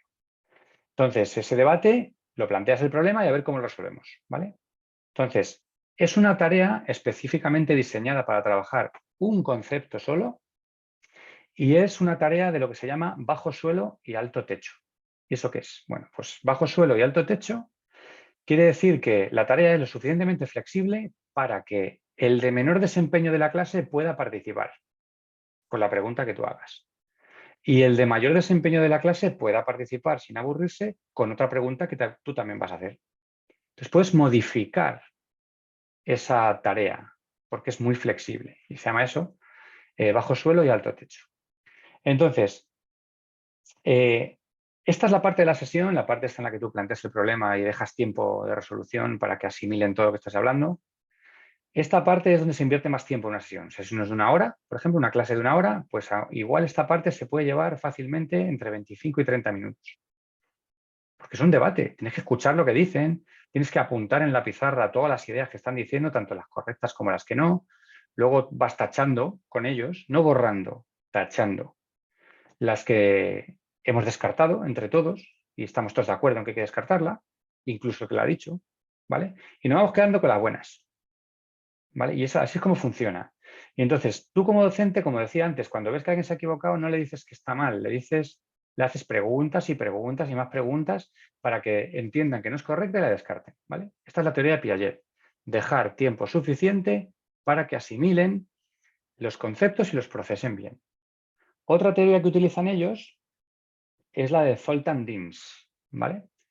Y entonces, Zoltan Dims lo que decía es que los estudiantes aprenden mejor si tú les dejas explorar los conceptos de forma informal. Primero informal, ¿vale? Y luego ya, cuando todo esto está claro, ya le podemos dar formalidad después, ¿vale? Y ya de una forma más estructurada. Entonces, justo después de la fase esta de exploración, ¿no? Con el modo Piaget, pues viene un poco el modo Zoltan Dims, y es, vamos a leer entre todos qué hemos aprendido ya después de la fase esta, porque en la fase inicial también entra el, no tienes por qué decirme las cosas con mis palabras de profesor matemático, sino las dejo las tuyas, de niño de 8 años. Y todos te entendemos. Entre ellos se entienden perfectamente. Pues le pone 2 y le quita no sé cuántas y tal. No tiene por qué hablar de suma y de resta. Le pongo 3 y le quito cual y luego me quedan no sé cuántas y las reparto de esta manera y tal. Como ellos lo quieran explicar, ¿vale? Después ya más adelante les vas metiendo poco a poco el vocabulario. ¿Te acuerdas de aquello que decías que era no sé qué? Bueno, pues que sepa que se llama así. Ah, fenomenal. Pero cuando ya saben lo que es, solo es ponerle una etiqueta. Y al final son capaces de aprenderse las etiquetas cuando saben cómo funciona. De hecho, son capaces de memorizar los cientos y miles de nombres de los distintos Pokémon que hay por ahí en el mundo. Y se los memorizan sin problema, es un nombre bastante raros. ¿Pero por qué? Porque saben que tiene el poder no sé qué, el poder no sé cuánto, y viene dibujado en mi carta que tiene no sé cuántos puntos de poder y tal. Y se los aprenden fenomenalmente. Y luego le dices que se prenda minuendo, sustrayendo y no se lo aprende. Pues porque es que no tiene sentido que les aprenda minuendo y sustrayendo. Es el que pone y al que le quitas. Y cuando ya lo tiene claro, ya le pondrá minuendo y sustrayendo después. ¿Vale? Entonces, aquí es donde construyes el significado de los conceptos, ¿no? Con la parte de Zoltan Dims. Tú construyes el significado y luego le pones nombre. ¿Vale? Y así avanzas desde actividades que son informales y totalmente desestructuradas, lo que viene siendo un debate con niños en clase, y lo vas haciendo hacia actividades poco a poco más formales y estructuradas, pero no dentro de la misma sesión. Cuando pasan varias sesiones o semanas o incluso cursos, tú das una cosa un año y al año siguiente le pones el nombre. ¿Te acuerdas lo que hice el año pasado que era esto? Sí, bueno, porque sepa que se llama así. Y a partir de ahora lo llamaremos así, ¿no? Para entendernos. Ah, vale, vale, pues ya está. Y así queda. Y es tan natural como eso. ¿Vale? Entonces, además, haciendo esto, pues claro, la motivación intrínseca del estudiante mejora, porque como no le estás obligando a aprenderse palabras que no sabe recordar, sino que te está diciendo con las suyas, pues entonces él tan contento, ¿vale? Luego, la tarea ancla esta que digo que resuelven, pues claro, la resuelven debate en grupo. Y aquí es donde entra Vygotsky, con todo lo de la interacción social y la cooperación en el aprendizaje, ¿vale? Y claro, está claro que tú vas a trabajar mejor con grupos colaborativos. Y es que esta es la principal idea del aprendizaje social de Vygotsky. Es hasta dónde puedes llegar tú solo y hasta dónde podrías llegar con grupo. Este es lo de la zona esta de aprendizaje de Vygotsky, ¿vale? Desarrollo próximo, la zona de desarrollo próximo. Entonces, claro, pues justo encaja perfecto en la parte de debate, ¿vale? Y luego, tras el debate en grupos, cuando empieza todo, trabajan en parejas y luego ya ellos solos. O sea, primero un gran grupo, luego en parejas y luego solos. Es una sesión habitual de Singapur, que también esto lo veremos en el curso de septiembre, ¿vale? Cómo funciona una sesión y cómo se hace. Y en este diálogo entre pares, pues se producen situaciones en las que tienen que discutir ideas, tienen que negociar significados, reciben realimentación de la otra persona, que es un igual, ¿vale? Y llegan a acuerdos para poder escribir los dos lo mismo. Entonces es una forma muy beneficiosa de trabajar, ¿vale? Y desarrolla la comprensión de conceptos matemáticos y también las habilidades sociales, la empatía, la tolerancia, ¿no? Y el trabajo en equipo. Y esta es la parte de Vygotsky, ¿vale? De interacción social y cooperativa. Y luego la última de las teorías que son, porque son 5 contando la de Brunner, pues es la de Richard Skemp, ¿vale? Entonces, una sesión de Singapur, de concepto que sea, la siguiente sesión tiene una pequeña variación, ¿vale? Es decir, tú la siguiente sesión tienes que ser capaz de resolverla con lo que aprendiste en la anterior y lo que ya sabías de antes. Y entonces eres capaz de plantear una situación y una solución nueva, ¿vale? Entonces, este es lo que se llama el aprendizaje relacional de Richard Skemp. Y no solo instrumental, ¿vale? La matemática sí, decimos que es una asignatura instrumental porque te vale para más cosas, pero la forma de aprenderla tiene que ser relacional. Tienes que relacionar un concepto con otro. Uno se construye sobre el anterior, ¿vale? Y entonces aquí Richard Skemp destaca la importancia de comprender de manera profunda los conceptos y conectarlos entre sí de manera significativa, ¿vale? O sea, va más allá de aprendérselo de memoria. No se trata de aprenderse las cosas de memoria y ya está, ¿vale? Entonces, para tener esta visión más amplia y con mayor profundidad, utilizas distintos tipos de representaciones, distintos tipos de modelos, ¿vale? Pueden ser gráficos, pueden ser diagramas, pueden ser modelos de barras, puede ser cualquier tipo de modelo. Dependiendo del curso en el que estés, utilizarás unas cosas u otras porque vas aprendiendo cada vez distintas maneras de representar, ¿vale? Y todas estas representaciones pues, permiten explorar distintas perspectivas, ¿vale? De lo que es. ¿Cómo utilizamos esto en clase de Singapur, la teoría de Skemp? Bueno, pues la tarea ancla, siempre, como decía antes, debemos encontrar más de una estrategia para resolver, distintas estrategias para resolver. Y ya si somos capaces de encontrar 3 métodos, ya lo mejor del mundo, ¿vale? No sé si conocéis a Jeff Van Hart, que es el súper experto a nivel mundial del tema de matemáticas Singapur, ¿vale? Él es de Singapur, de hecho. Y es un referente, ¿vale? Y él, cuando dice que en una clase salen 3 métodos de resolución, lo llama un día inteligente, un smart day.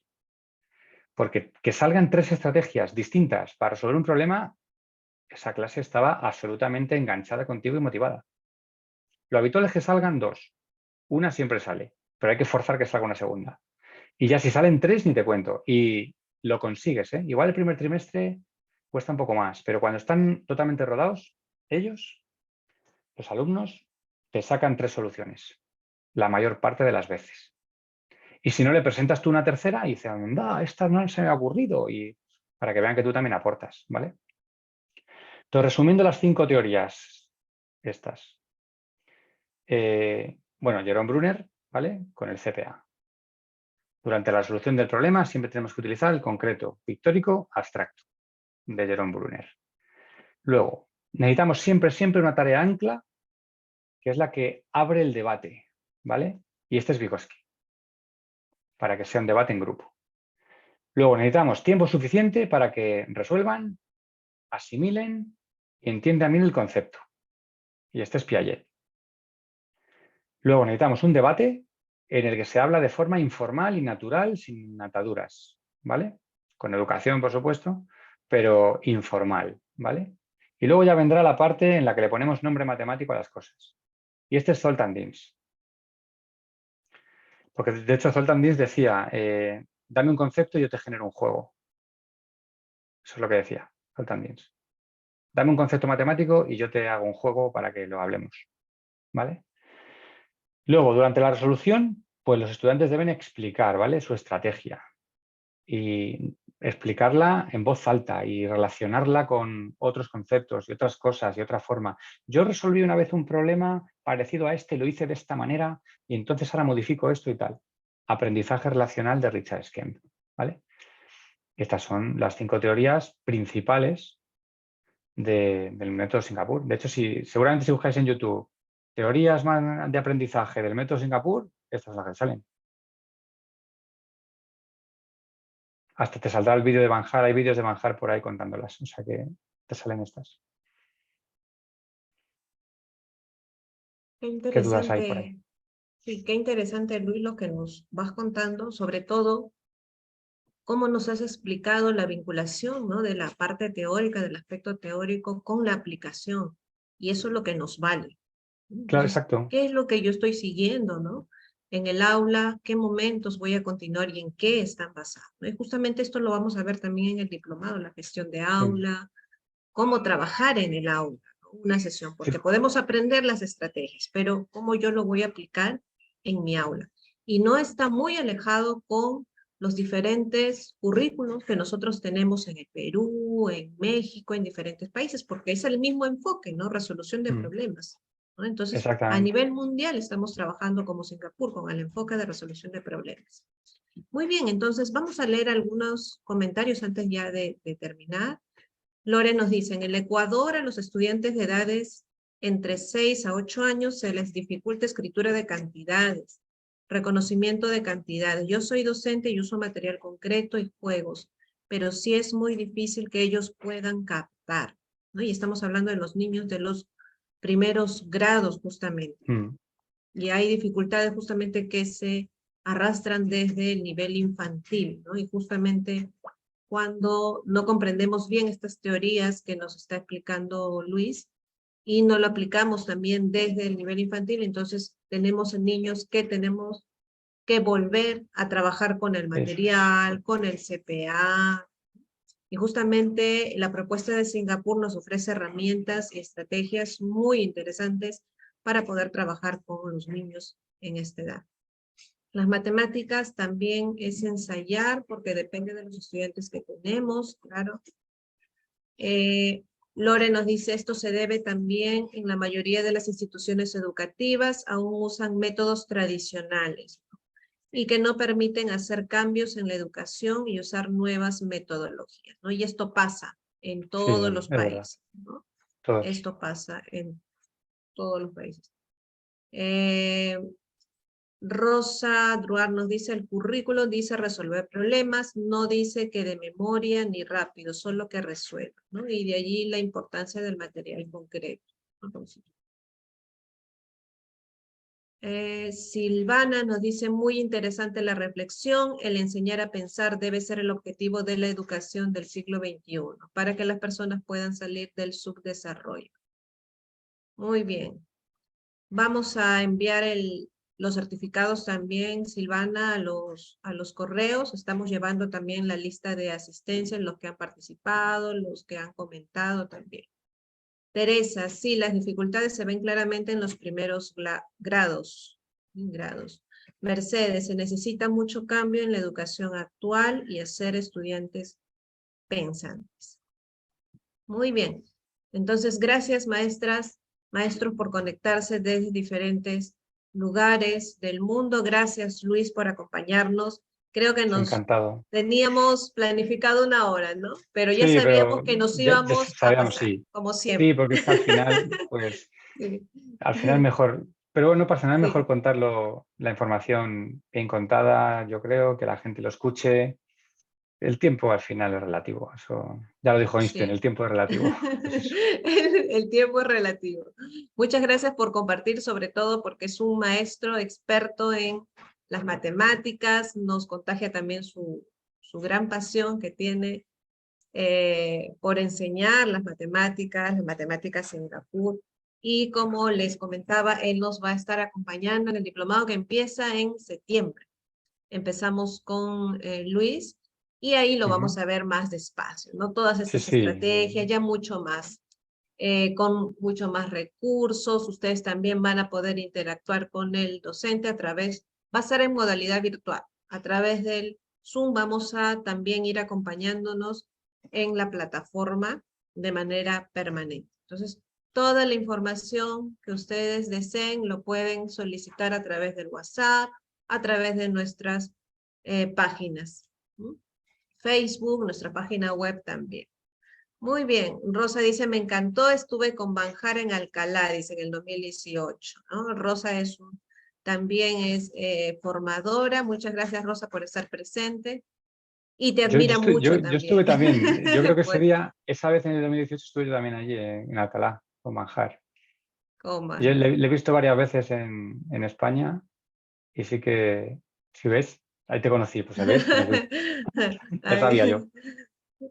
Muy bien. Gracias le están agradeciendo al profesor. Me encantan las matemáticas. Muy bien. Siempre es bueno saber más. Excelente exposición. Muchas gracias. Muy buena ponencia. Muy bien. Los mensajes son de agradecimiento. Muchas gracias, Luis. Muchas gracias a Entonces, y vosotros. nos vamos contigo hasta septiembre, entonces. Y con todos Exacto. los que deseen también llevar la formación, la diplomatura, que va a durar 5 meses. Muy bien. Muchas gracias con todos y aquí terminamos nuestro webinar. Un abrazo a todos. Que tengan Un una abrazo. feliz semana. Nos vemos.